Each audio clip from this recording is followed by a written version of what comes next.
Welcome back to episode 91 of the Shy Sports Weekly podcast. Hi, Kyle. How we doing, boys? We got a great episode coming up here. Boys are Great buzzing. episode. Kyle Farnsworth unfiltered.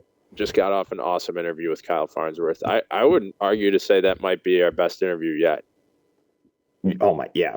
Once he got going, he felt more comfortable to just let her rip, and that's what we want. We want guys to just like get after it and tell us the stories about guys doing greenies and taking shits and using clean towels to wipe it. We were all buzzing in the Zoom room. That was a lot of fun. Yeah.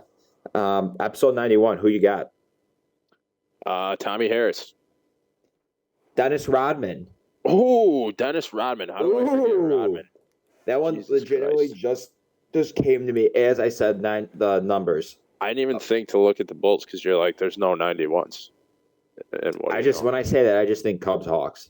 Yeah. How about Brad Richards? Simple-minded midget. What'd you say? I said, how about Brad Richards? I don't even want to say any more 91s after you just said Rodman. Brad Richards. Oh, wow. As I just said, there's no 91s on the Cubs or Hawks. Who's there other 91s on the Hawks that I just didn't even remember? Anthony Duclair. Yeah, he plays on the Panthers. Plays in like 20 minutes here. And then Drake. How do you say his last name? Drake Kajula. Yep. Oh, Mr. Kajula, dude. Here. There you go. A lot of 91s. Are those the only 91s in franchise history? Yeah. None better than the Worm, though. Not the Hawks franchise, but stay hot.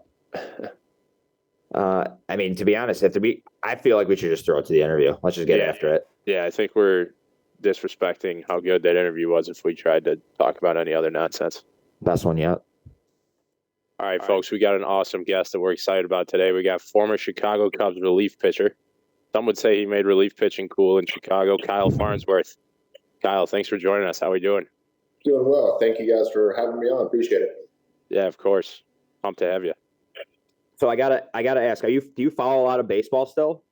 Not really, to be honest with you. So I was gonna say the Cubs yesterday blew a 5-run lead in they had a 5-run lead going into the 8th and lost. Their bullpen sucks. What are we tossing these days? You think you could get up in 90 still? At least up for 80s? I wish. The last time I got clocked was a couple of years ago. I think I was throwing about 85, 86. So I blew my shoulder out about 3 or 4 years ago playing football. So it's not what it used to be. I think they'll take what they could get at this point. Hey, I'm throwing below hitting speed now these days, so I might be able to get some people out. Yeah, it's all about location. Get them leaning, right? But let's actually want to talk a little bit about your football career first. I'm very curious. Who would you say your NFL comp would be? What kind of player were you? What was that again? What kind of player were you? Yeah, who would your NFL defensive end, right? Oh, defense. Yes, defense. I'd rather. Yeah, like when I was growing up, I played tight end, and I played defensive end as well. But when I played semi-pro, I was defensive end, so I figured I'd rather hit people than be hit. Yeah. So did you always know you were going to do that, or were you kind of just like, all right, I'm done with baseball, got to fill my time doing something else, and you're kind of just like, let's go tackle some people? I thought about trying to do both probably halfway through my MLB career, but it just never panned out. I was working with a NFL guy, but it just never worked out. And I think football was always my greatest love. I think I just really enjoyed it.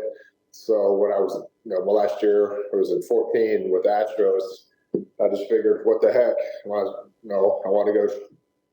I don't want to look back on my life and be like, I wish I would have done that. Wish I would have done this. And came back here to Orlando and looked for a semi-pro football team, tried out, and things. Got lucky and made the squad. So played with them for 5 years and had a lot of fun. Hell yeah, that's awesome. When you were in high school, what were you a defensive end too, or what position did you play? Yeah, defensive end and tight end as well. Could you have played in college at all? I only played my ninth grade up to ninth grade. My dad was smart and said guaranteed money and less injuries in baseball as there were football. So I took his advice and went that route. That was like the Jeff Samardzija route. Yeah. So who knows? It's one of those things that I was always athletic and stuff like that. So maybe, but I think it worked out for the best anyway. I think I saw your first year with was it the Orlando Enforcers? You led the team. Yeah, Orlando Phantoms. Yeah, Phantoms. Sorry, you led the team with 11 sacks. Yep, sure did. What's the average age in that league? Probably around 21, 22. That is awesome. Come on, and you led the league in sacks? Sure did. Well, actually, I don't know if it's the league. I know I led my team. I think maybe the sack leader maybe had like 3 or 4 more than me, but I think I definitely led my team. Got the all-star team that year, so it was a lot of fun. So you're like Jared Allen out there.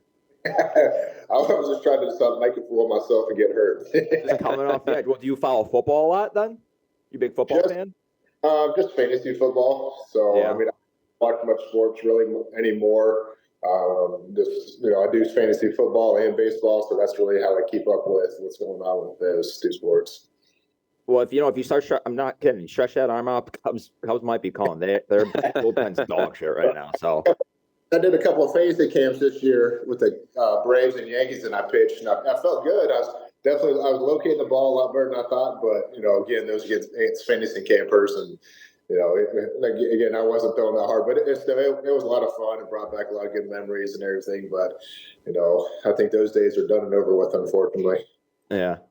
So have you been getting into like bodybuilding too? I feel like I've seen some stuff floating around the internet about that. Just a little bit, yeah. I did my first show last year in June here in Orlando.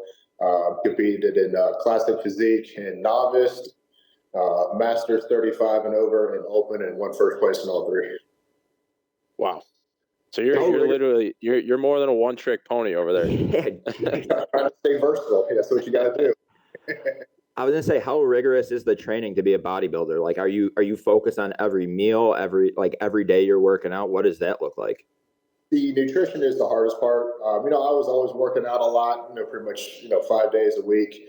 Obviously, with when I was playing baseball, my legs were obviously already real strong. So with body, competing, I definitely had to work more on my upper body, and I still do, just because I didn't work. I did work it out during the baseball, but nothing like bodybuilders do, because I couldn't get too tight or big for flexibility and stuff like that. But the nutrition part is the hardest part, because you have to be on that nutrition. I'm eating 6 times a day right now, plus two protein shakes. So it's almost like every 2.5 hours I'm eating nonstop. So it's, like I said, that's the hardest part. Now this might sound stupid, but like what are you eating? Are you eating just meat, protein, meat, potatoes, or what are you eating? So my morning meal is 4 egg whites, 1 whole egg, 5 ounces of ground beef. I think it's 3/4 of a cup of oatmeal with 1/2 cup of blueberries. That's one meal. I'm writing all this down. Max is trying to get on the nutrition plan. Yeah. And then two meals are basically 7.5 ounces of chicken and 7 ounces of rice. Then another meal is 4 ounces of chicken, 5 ounces of ground beef, and 6 ounces of red potatoes. I'm sure I'm missing a meal. Now I know my last meal is 6 egg whites, 2 whole eggs, a bagel, applesauce, and some almond butter. So those are some just ideas of some of the meals I eat. So you eat like I do, but I don't work out. Got it. Okay. Yeah, but he's just high as shit. Same amount of calories, probably. Yeah. So yeah, back to not wanting to be too tight, with baseball. I was just thinking about that. So obviously, you could work out legs all you want in baseball, I'd imagine, especially as a pitcher. But upper body, you kind of want to stay long and lean. Was that an issue for you at all in your career?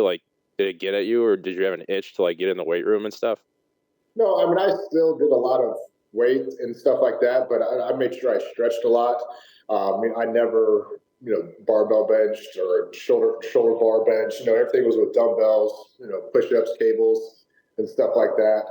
During the off season, I kind of lift heavy, but during the season, I monitored it and did more volume and more reps as opposed to weight, just to try to maintain what I have. Because throwing every day, you're working your upper body, and I didn't want to wear it out any more than I had to. So that's why I was able to, just stay with my lower body, keep it strong, but still at the same time, just maintain what I had, upper body, and just make sure I stayed fresh for pitching. your workout regimen, did it change because when you came up, you were actually a starter, which I honestly didn't even know that. Did your workout regimen change when you were a starter compared to when you were a reliever? Maybe just a little bit, just because as a starter, you knew you were pitching every fifth day, and so I could kind of regiment which body part I was going to train and stuff like that. And that's what making that switch from starter to a reliever. You had no idea when you're going to pitch, so I had to, figure out, how to calculate when I was going to pitch and which body part to work. If I was sore, I had to take days off. So, it was just kind of based off of how I felt more so as opposed to when I was pitching. If I knew I had a day off and I got done pitching, I knew I could really work my body pretty hard. So, I had an extra day of rest and stuff like that. And just made sure also this nutrition and, just trying to get the most rest and best rest I could. Mm-hmm. So it sounds like in college and like coming up, you were, I guess, geared up to be a starter. Was it a tough transition moving over to reliever? Like, what was that like? I think the hardest part was just the scheduling, because like I said, as a starter, you have a pretty much set routine as far as, the second day you pitch, second day, you throw your nice and easy, you can throw your bullpen, have a day off, then you pitch again. Bullpen, you can pitch every day. You can pitch 3 out of 4 days, 4 out of 5. So I think that was probably the hardest thing to do and learn, was to be able to go back-to-back days because you're going to be sore no matter what. You have to learn how to fight through that soreness, how to try to alleviate that as much as possible with your trainers, and have them help you as much as possible as well, and just try to keep your arm as healthy as possible. And if you're sore, you obviously don't go out and play catch as much. So you just gotta have to listen to your body and just try to. And as far as the mindset, I would think I was pretty good at being able to flip that switch on and off when I needed to. So that wasn't too much of an issue. But it was just the fact of the training and try to train my body to be ready every day as opposed to every 5th day. Gotcha. When you came up with the Cubs, you were young to mid 20s in that 03 run right around, like, I guess mid 20s still.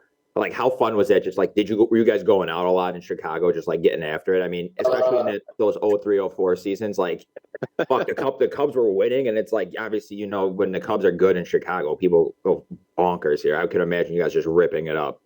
Yes, I probably did a little bit too much, and I did a lot, fortunately. So, but I wouldn't change anything. I was young. I didn't. Maybe I wish I would have done as much, but I was 23 years old. I was a kid and playing a professional sport in a great city. Did I take advantage of it a little bit too much? Probably, but I mean, a lot of people would have traded places with you in a heartbeat. Yeah. So can't blame you. It's a great town. I think the days games is what gets you, because you think there's a day game, but you think you can go out and have fun, but just because it's a day game, I mean, you have to wake up early the next morning as well. So that's kind of got me in trouble a few times, but it was a lot of fun. I'm just grateful the Cubs gave me the opportunity to be able to play with them, and great fans and great city. It was awesome. Did you have any favorite hangout spots in Chicago? Supposedly someone said I went to Ties before all the time. Like, I don't remember though. That's the rumor. Which teammate would you go out with, or which set of teammates would you go out with? I would go out usually. I mean, really no teammates. I mean, I had a couple of friends in the area. Gotcha. But if I did go out with them, I know I don't want to throw anybody under the bus, but I'm not gonna name any names. But I mean, I know in 2003 we'd go out in like groups of guys. Yeah. Like 15. I think that's what made that team so awesome, because we would all go out together, go out to dinner, go out, to the bar, whatever, have fun, and we really grew together as a team and all that kind of good stuff. And I think that's how we were able to play so well together.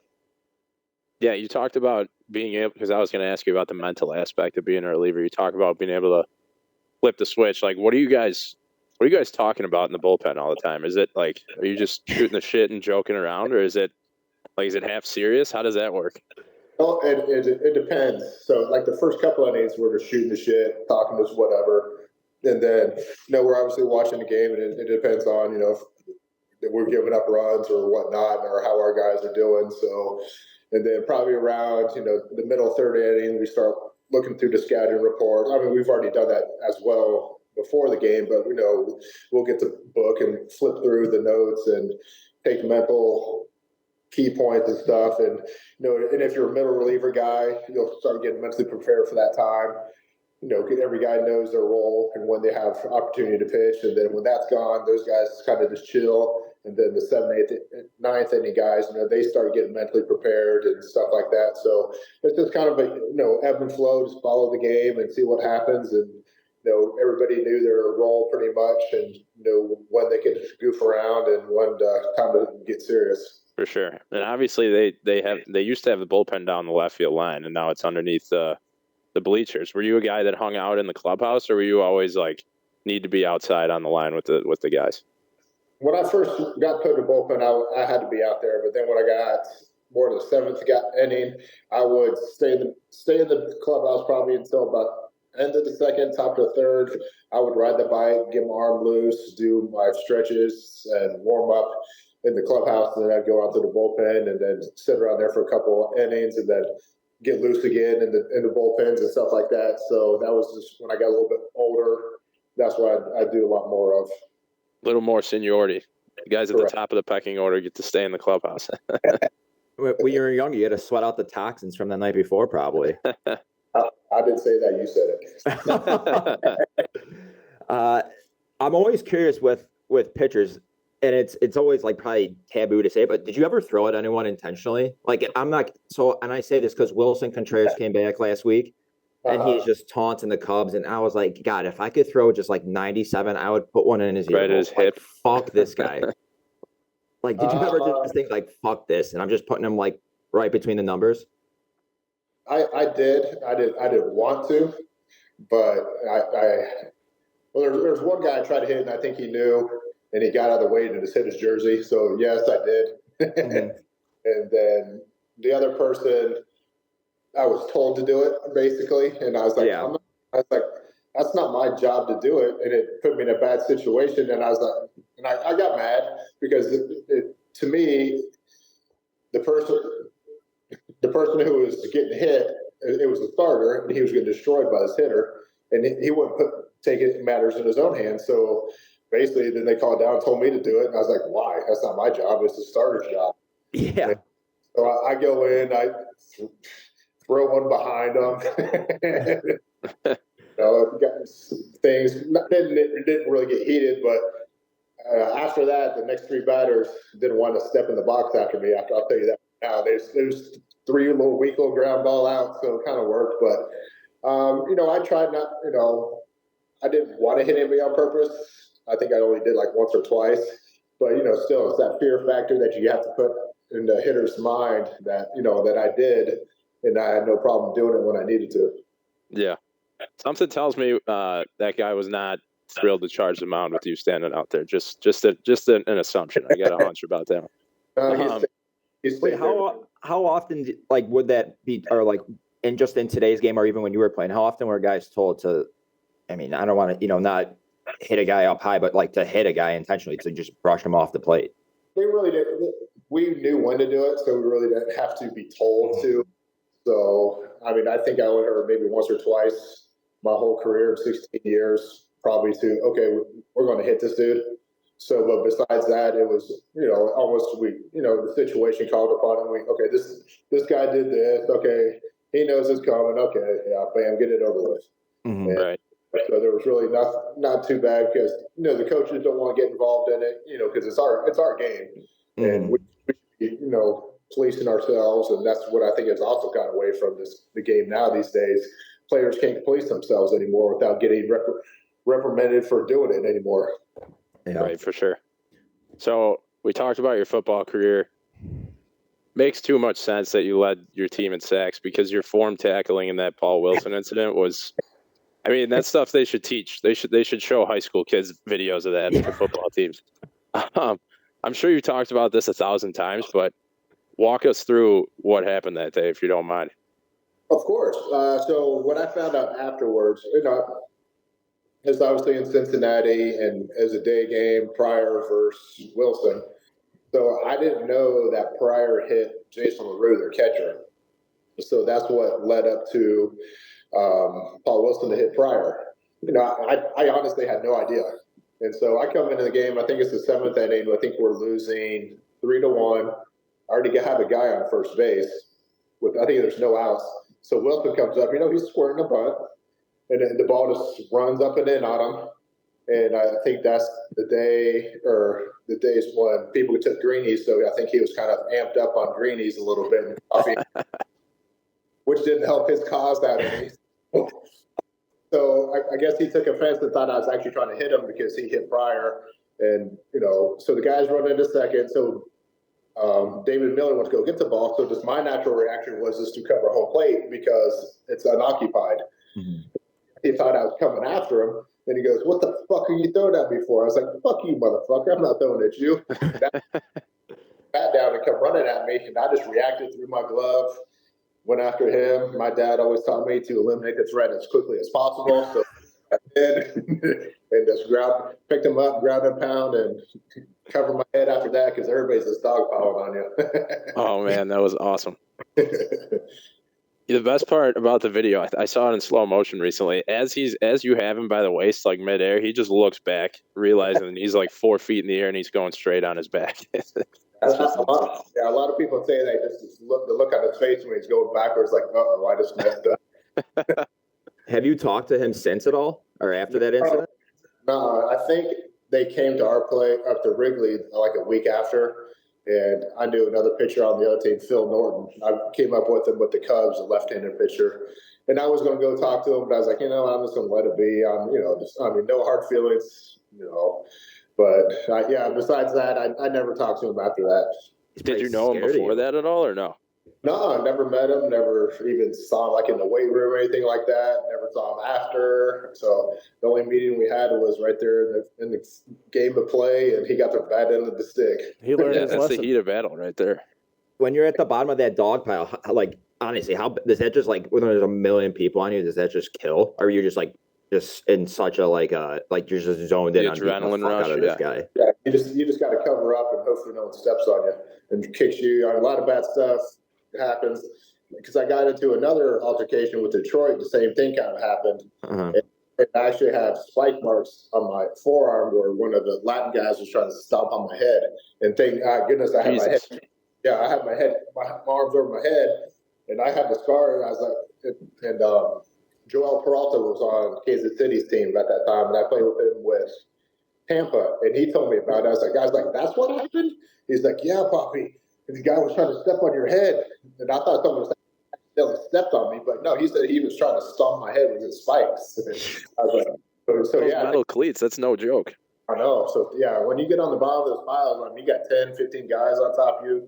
It's not fun. That was with we were looking this up earlier. Was that with Jeremy Affeldt? Yep. So because if you guys are in the AL and you're both pitchers, how did that start? Honestly, we were trying to find it on YouTube, couldn't even find it. So Ronaldo Hernandez, he was the pitcher for Kansas City. Okay. So he threw a ball and hit Carlos, I think it was Carlos, Guillen in the foot. And so he's going down to first base. The umpire says, "No, you didn't get hit." And so then Hernandez says, "Okay, you want to get hit? I'm going to hit you in the head." Next pitch hits Guillen in the head. And then basically hits him on purpose. We all clear. We're all in the dugout or in the bullpen, run in. Things start breaking up. Guillen and I think Hernandez almost go at it again. So then I run in there. I'm just separating our guys from their guys. And I'm pushing our guys this way, their guys this way. So I push Atfield. He's like, "Don't touch me, motherfucker." I'm like, "What?" I was like, "Shut up, dude." And he just kept, I was like, "Dude, you shut up." And then I just snapped. And then it's kind of funny. On the video, you can see me kind of going around the edge of the pile, like a DN. The Lance Parrish was trying to grab me. Swim move. Yeah. I kind of swim move, got around him. And then I got up to Adfeld, and I pulled back. I was about to hit him, but he just stood there like a deer in headlights. And I was like, I can't hit a dude that's not protecting himself. Picked him up, slammed him on the ground, and that's when I almost got spiked in the head by the other dude. But yeah, it was a mess. But yeah, so that's basically how that one happened, because they hit our guy on purpose in the head, which was ridiculous. And if I could, yeah, it was a mess. Yeah, anything above the shoulders that's fighting words right there. Yeah, especially if you want to do it on purpose. Right. Yeah. So now that you've been at the bottom of both, what's worse, being at the bottom of a baseball or football pile? Probably baseball, because they're the guys that do whatever. They do a little bit in football too, but at least you have pads on and a helmet and stuff. Yeah, exactly. It's not as bad. Right. I can't imagine being in football, like these guys going after a fumble, and like just when it's just like a mad scramble to recover a fumble. Aren't you guys like, don't guys guide or like try to like gouge each other's eyes out, and are like, I've heard like guys like sticking like knuckles in each other's asses before. Is that like, maybe not like that extreme, but is there like, I'll say gamesmanship going on? I mean, I know guys that like punch people in the stomach, kick people in the nuts. There's some crazy stuff. That's why I had a visor on, and I had one of those full face masks with the grids on it. So people, because guys would also just try to stick their fingers through your face mask and stuff like that. But, yeah. And get up underneath your chin and stuff. That was probably one of the worst things, when that, offensive line would get your chin and just jam your face up, and you couldn't do anything about it. It's obviously a penalty, but if the refs don't see it, it's not going to do nothing. But yeah, it's just the fact of just getting smashed, that happening constantly. But it was fun. So I mean, I'm assuming like everyone in the league kind of knew that you were like the enforcer, or like not to be messed with, right? Well, a lot of people were in baseball or football. Baseball. Oh, baseball, yes, yeah. I'm gonna say that, like Jeremy Affeldt, check the game notes, dude. Like, come on, this was like 5 or 6 years after the Wilson incident. Do not make eye contact with this guy. That's awesome. I was looking at your stats. I mean, you actually played for quite a few teams, and you played for some good ones. The 03 Cubs, and then you're on that good Rays team.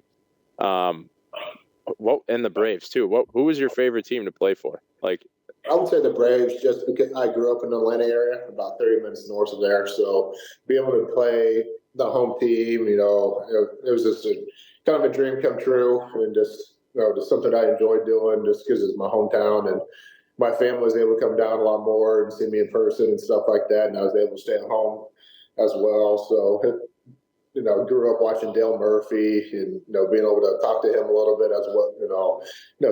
It was awesome. Yeah, that 2005 team was pretty damn good. I mean, just loaded with all-stars. Yeah. What was it like playing for Dusty? He was hard-nosed, but if you went out there and gave 100%, and if you didn't do your job, he would have your back. He'd definitely kick you in the ass if you did something wrong, did something stupid, which I did a few times, and he definitely put me back in my place. That's what I loved about him. He'll beat you if you do something stupid, but he'll love you if you do something great, which great coaches should do. And that's why he's still around, and he's still doing the things he does. And I don't think I've ever heard anybody say anything bad about that man. I'm so happy for him to finally win that World Series with the Astros. He freaking love that dude. That's awesome. I'm gonna say, like, would you rather play for a type of manager like Dusty, where I'm gonna assume he more not hard nosed, but not afraid to like get on a guy, or a guy like Joe Madden, whereas very much a player's coach laid off. He's bringing like the magicians and shit to practice, and kind of wearing costumes on road trips. Yeah, I mean, it was both fun, because with Joe, he lets you be you. Yeah, and it's definitely a loose clubhouse, and we could do. I'm not gonna say we could do whatever we wanted, but it was fun. Baseball's supposed to be fun. It's stressful enough as it is going out there every day, and that's what Joe did. Dusty did a good job with it too. Obviously we didn't wear costumes, stuff like that, but we had fun, on the bus and travel and stuff like that. So it was kind of two different things. But they were both good about being able to handle every different player's personality, and knew how to get the best out of each guy. Yeah, for that Rays team, you had 25 saves. Is that just like an awesome feeling, being a closer for a team? and what was your walkout music? Honestly, I can't remember what it was. That's bad. Oh goodness, I don't know why I can't remember that. But yeah, no, it was awesome. Just to be able to do that, closing games out, and just being that man out there, to have that responsibility and opportunity to, for your team, and that they counted on you to do that. And, I loved it, and, I wish I could have done more of it, but, I embraced that time and enjoyed it very much. Yeah, I mean, a 16-year career, that's nothing to sneeze at. But I feel like you're, like you said, I feel like you should have had more opportunities to close games out, because it looks like when you did, or the seasons that you were the closer, you did well. Yeah, not too bad. So in 2003, the NLCS, the Bartman play, I didn't even realize it. You were like feet away from that. So I guess a couple questions off that. One, what do you think Alou would have actually caught that? Yes, I definitely think he would have caught it. Yeah. Wow. Fuck, that actually kills me, because that I wish it was just no. So then it like kind of was just like a sliding it doors looked moment. like it was going straight into his glove. Yeah, I definitely think he would have caught it. All right, so then off of that, if he catches it, do you think the Cubs win that game? I think I think we do. But as much as I love Alex Gonzalez, no one talks about the play right after that, the ground ball double play. I even talked to him about that. He said that ball had the weirdest spin on it coming towards him. As soon as it hit his glove, it just spun out. Really? Mm-hmm. He was kind of on his heels too. It like hit the heel of his glove too, but. So, but like I said, I love him to death. He was a great teammate. But yeah, no one talked about that play really, as opposed to the Bartman play and stuff like that. But I think we, we didn't win, but I think if those two plays are made, I think we definitely win and go to the World Series for sure. Could you guys, when you're sitting there in the bullpen, could you see people heckling Bartman, or was no one really paying attention? Oh yeah, they were killing that poor guy. I mean, they were throwing stuff at him. They had, I think, I don't know how many security guards trying to get him out of there alive. Jesus, that's wild. I felt so bad for him. They had police. I think I heard they had police at his house before the game was even over. Somehow people found out where he lived and stuff. Yeah, he got his life ruined just from that one little incident, unfortunately. Yeah, no, it's crazy. I mean, I guess thank God they've won it since, but seriously, but it took 13 years for that to get avenged, Yeah. I'm sure there's some people that still will never forgive him either. Right. Yeah, I know, which is awful. After that Game 6 loss, like before Game 7, were you guys still confident, or was that just like a kick in the dick? Like, I would imagine that's got to be just such a tough loss. No, because we're what? We're up 3-2. We have Pryor, then we have Wood. So we're like, we got our chances. I mean, we're not worried about it. And then Woody hits that home run in Game 7. We're like, oh yeah, we're winning this game. I was going to bring that up. I feel like that was the loudest I've ever seen Wrigley Field. My gosh, that was so freaking loud. We're electric. Like, yeah. But I mean, their team was just so good. They had two leadoff guys. They had fight in them that would not go away. Beckett pitched out of his ass. Oh, I mean, they just hit stride at the right time. Yeah, they were stacked. I mean, they had a Hall of Famer that you actually got traded for straight up. Yep. Yeah, how about that? Fuck, that's a nice feather in the cap. Put that on your resume. Yeah. I forget which game it was. It might have been Game 2. I think it was Game 2 where Sammy hit one to like above the center field pavilion. You know what I'm talking about? Yeah, like on top of the camera box or whatever. Yeah, on top of the camera box, like over the juniper bushes. Do you remember that by chance? I was going to say that. Well, shit. I was going to say, is that like the farthest home run you've seen? But if you don't remember, fuck me. The farthest one I remember seeing him was Glenn Allen when he hit that one on the rooftop. That was the furthest ball I've ever seen. Wait, I was going to ask. So what did that happen in the 99 season then? 2000. Yeah, I think it was 2000. And where I was in the bullpen when I saw that, I was like, oh my gosh. We're sitting there watching it. We're like, wow, that ball smashed. We're like, yeah. Then you start seeing the guys on the roof going, yay! Oh, roof. That's one of those things that's just never going to be done again. No, God, no. The way he swung too is like his half swing. Right. Just the strength and the power that guy had is looks like a wiffle ball bat in his hands. He's so fucking big. He's a massive dude. Well, we'll wrap it up here. What was it like?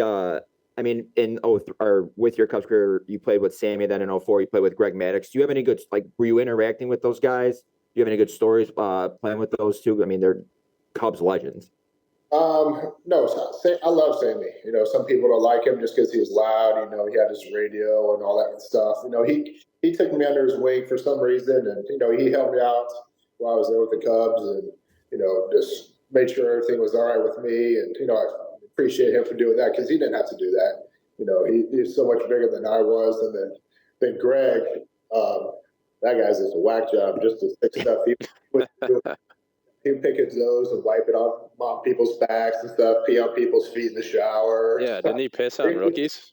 Yes. So he would take a shit. You'll get the clean shower towels, wipe the ass, fold them back up, put them up. Oh, my God. So, yeah, he had sick humor. So those are between him pissing on rookies and Moises Alou pissing on his hands, there was a lot of piss flying around that locker room. Wait, is that actually true? Did Moises actually pee on his hands? Is that like confirmed? Yeah. He would do it. That's wild. Like, what do you? I don't even know. Like, you don't wash your hands after that. You just go play, and then like after the game, it's just like, fuck it, keep it moving. I was like, all right, whatever, dude, whatever it was. Yeah. Listen, if you keep hitting tanks, shit, I'll get Greg over here to piss on your hands too. Oh my God, it's crazy. Max, do you have anything else? No, I think we're good. I was going to say, I mean, we talked about the Cubs being on a bit of a skid right now. Did you guys have any like tricks or like things you would do to break a losing streak, slump busters, if you will? I never did any slump busting. Never. I would just take my slump and just deal with it.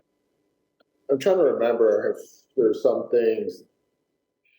I mean, some guys would do that. Some other guys would change their bats, change their clothes, their underwear, and stuff like that. But yeah, I think the harder you try to break a slump, I think the harder or the longer it stays around. So I think these guys just try to do too much, right? As to relax and just do what you're capable of doing. Because I knew if I was pitching, just nothing to do with slump busting. If I tried too hard, I'd get inconsistent and wild, as opposed to just be relaxed and just let it go.